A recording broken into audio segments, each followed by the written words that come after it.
واهلا بيكم في الجزء الثالث من اليقين بالله. صلوا على الحبيب المصطفى، حطي لايك حلو للفيديو ده واوعي تنسي اللايك.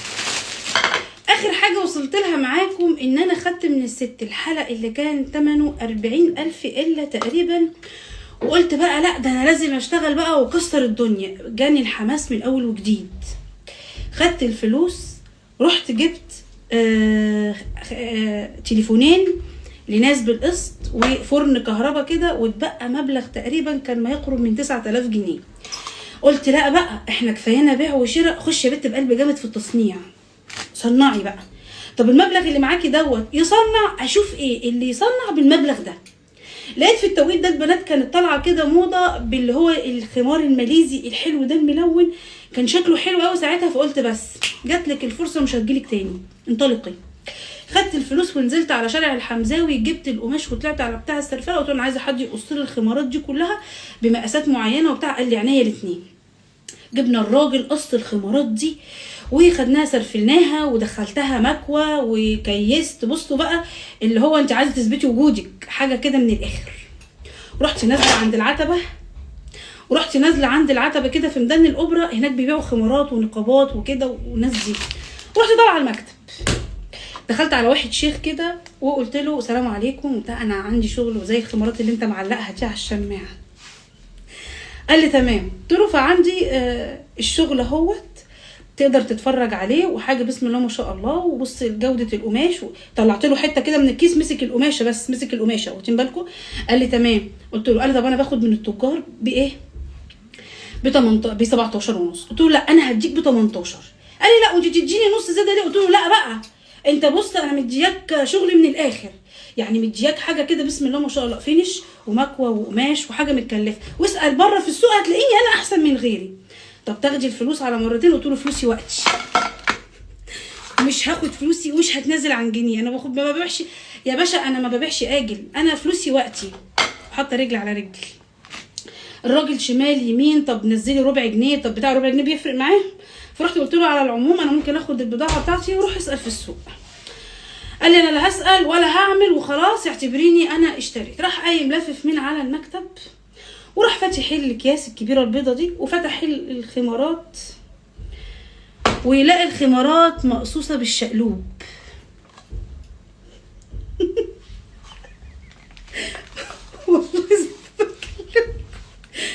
قال لي ايه ده مدام؟ اللي هو انت قاعده من دقيقتين عماله تقولي له فلوسي وقتي ومش هدفع، وبص انا اسال بره عليا.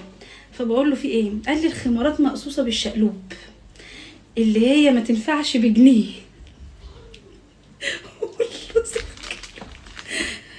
عارفين نور الشريف في فيلم الملاح وهو ماسك الشواله وعمال يقول الملاح الملاح وحبيبتي ملوى الطر وحبيبتي ملوى الطر، بقيت ماسكه الشوال عماله افتح فيه في المحل وماسكه الاكياس عماله اقطع فيها، وبص على الخوات كلها مقصوصه غلط، وبص للراجل اللي هو انت قاعده بقالك 5 دقايق فلوسي وقتي مش هتنزل عن جنيه والله ابدا، واسال عليا في السوق. في الاخر خد الخمار ب4 جنيه.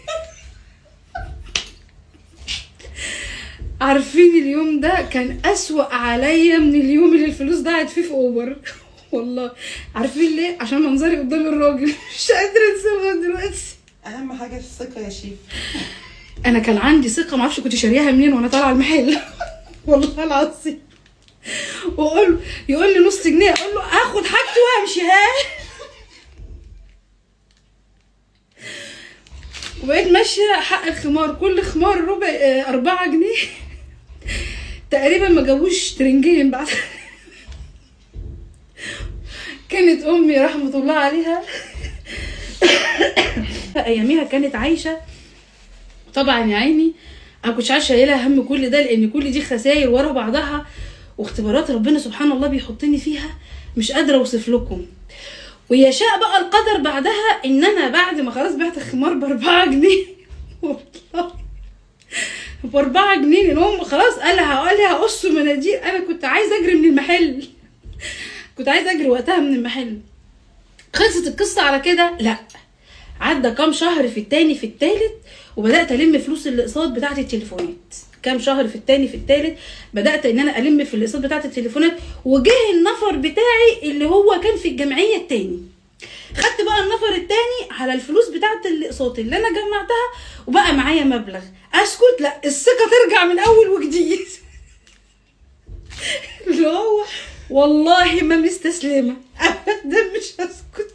لا تراجع ولا استسلام. لا تراجع ولا استسلام. خدت الفلوس وقلت بس انت بقى ايه، كنت ساعتها تعبانه وبكشف عند دكاتره وكده، فانا لازم اركز بقى كده واعرف انا هعمل ايه، ولا ملاحه ولا نور الشريف.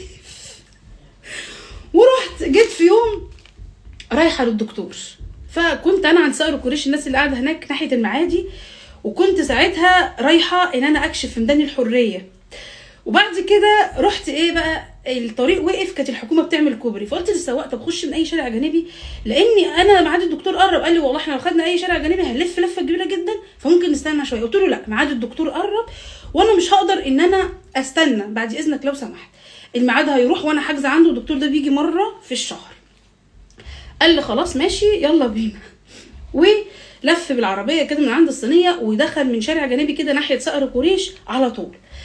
وابص على شمالي الاقي ست كبيره وراجل كبير قاعدين على كرسي وعندهم محل في حاجه كده. عايزه اقول لكم دي اللي نقلتني نقله الصاروخ الناحيه التانيه.